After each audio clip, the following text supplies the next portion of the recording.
Assalamualaikum warahmatullahi wabarakatuh.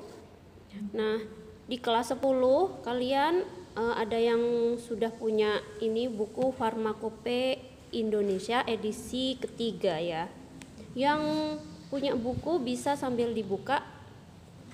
Nah, gimana caranya mencari suatu bahan obat di Farmakope Indonesia?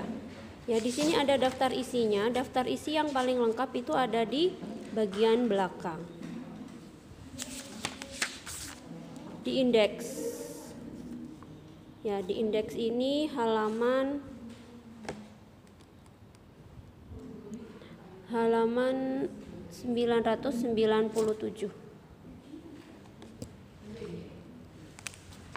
Ya, sambil dibuka, ini daftar isi semua obat yang ada di FI3 atau indeks.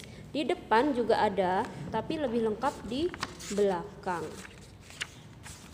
Nah, ini yang di depan. Daftar monografi, ya. Nah, di sini juga ada daftar monografi umum, ya. Sini tertulis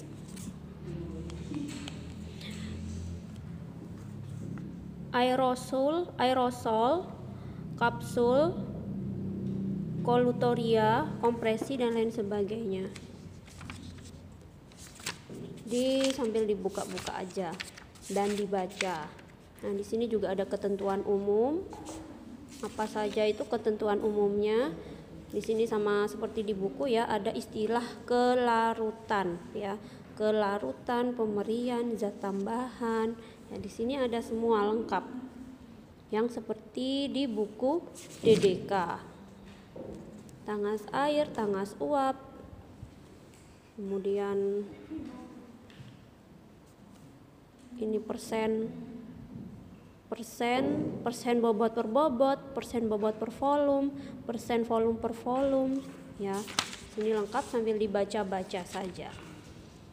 Nah, sekarang misalnya kalian ingin mencari ya, yang punya bukunya kayak temennya ini ya, dikasih apa ini namanya,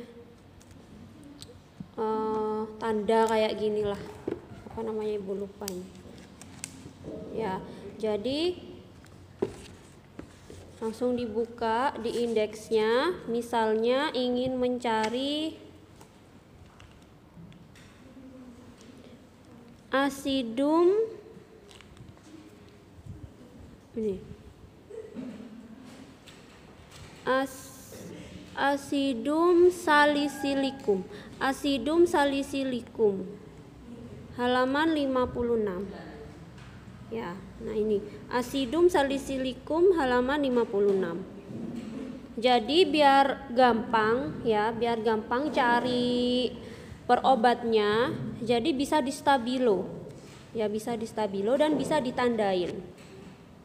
Kita buka halaman 56.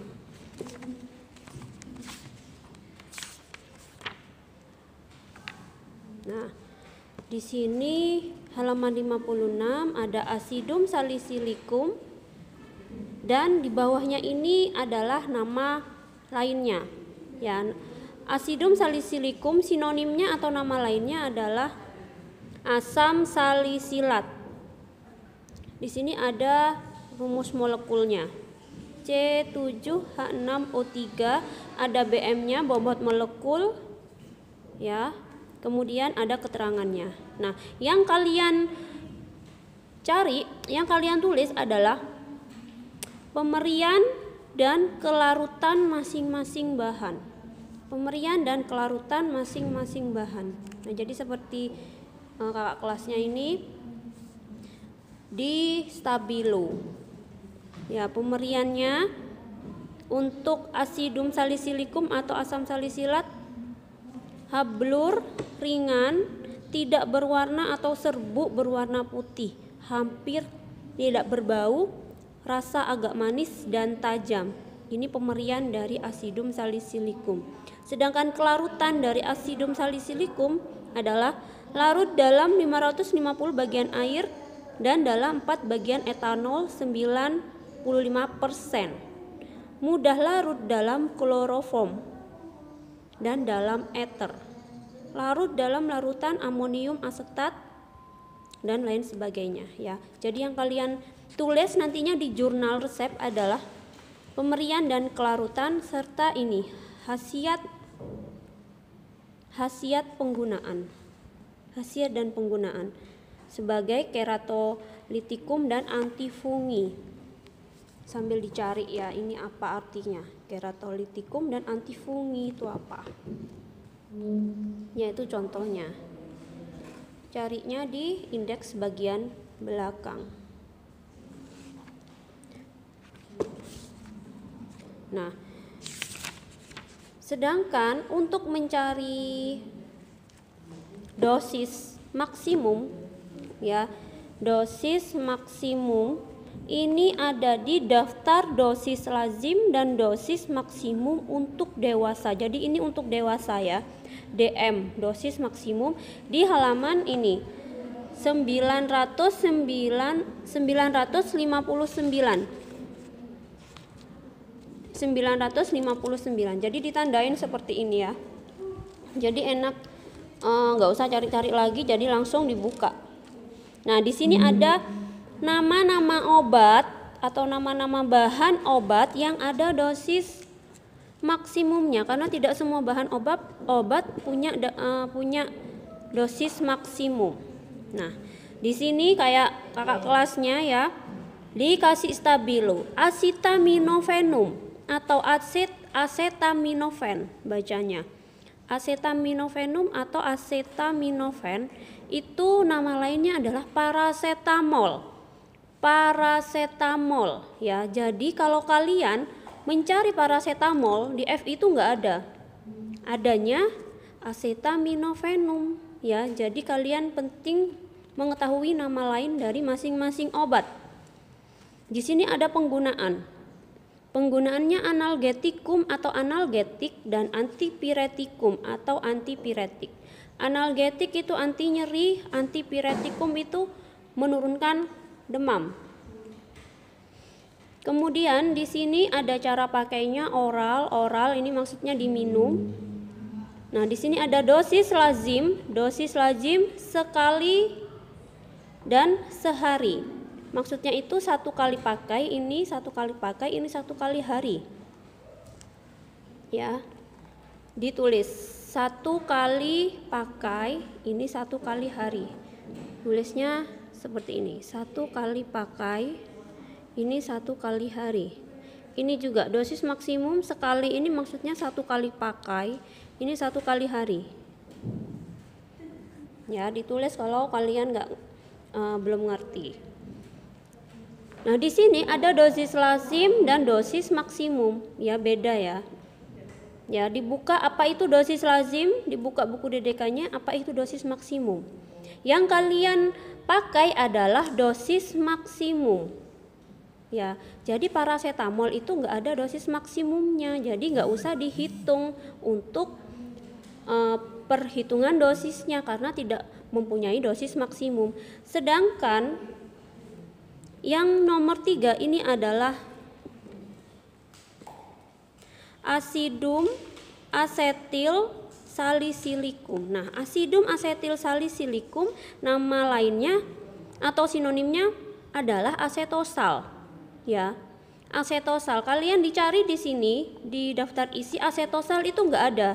Adanya asidum asetil salisilikum ya. Nah, di sini ternyata ada dosis maksimumnya ya. Dosis maksimum 1 kali pakai adalah 1 gram, dosis maksimum 1 kali hari adalah 8 gram. Ya, ini yang kalian hitung, yang obat-obat yang mempunyai dosis maksimum. Ya, itu cara bacanya. Sedangkan yang ini ada nomor 4, asidum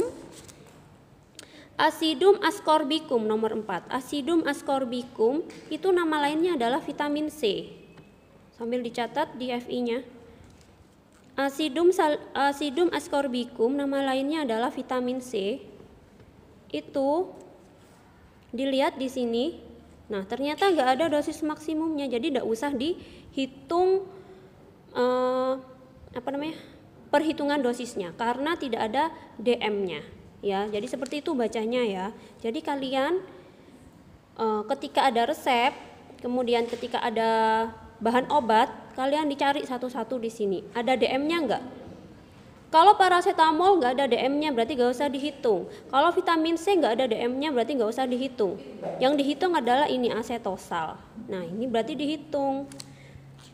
Selanjutnya, nah di sini ada atropin sulfas nomor 21. Atropin sulfas itu nggak ada nama lainnya ya, tetap atropin sulfas. Nah di sini ada dosis maksimumnya, satu kali pakai adalah 1 mg. Sedangkan 1 kali hari adalah 3 mg. Jadi ini yang kalian hitung untuk perhitungan dosis. Ini juga agak susah. Nah ini ampisilinum. Ampisilinum itu bisa dibaca dengan ampisilin. Ampisilin atau ampisilinum. Nah ternyata di sini ada ya, ini dosis maksimum DM. Dosis maksimum 1 kali pakai itu kosong, nggak ada. Yang ada 1 kali harinya. Berarti yang dihitung tetap 1 kali harinya. Ya, seperti ini. Ini juga aminopilin atau aminopilinum. Ada dosis maksimumnya ya, seperti ini ya. Sambil di stabilo seperti ini, jadi enak. Nah, di sini nomor 47 ada chlorpheniramine malease CTM.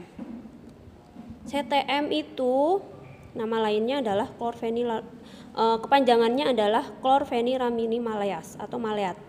Nah, di sini tertera DM-nya itu kosong, di sini 1 kali pakai. 1 kali pakai di sini kosong. 1 kali hari ternyata 40 mg. Jadi yang dihitung yang ini 1 kali harinya. Ya. Nah, sambil di stabilo seperti ini. Jadi enak carinya, gampang. Ini kodein HCl. Kodein HCl itu kodein hidrokloridum. 1 kali pakai 60 mg, 1 kali hari 300 mg. Seperti ini ya. Nah, ini juga vitamin B12. Vitamin B12 itu di sini nggak ada. Adanya adalah cyanocobalamin. Ya, nama lainnya adalah vitamin B12. Nggak ada dosis maksimumnya. Ya.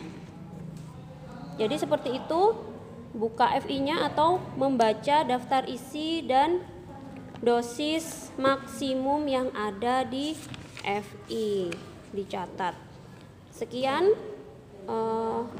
untuk pembelajaran hari ini, semoga membantu. Wassalamualaikum warahmatullahi wabarakatuh.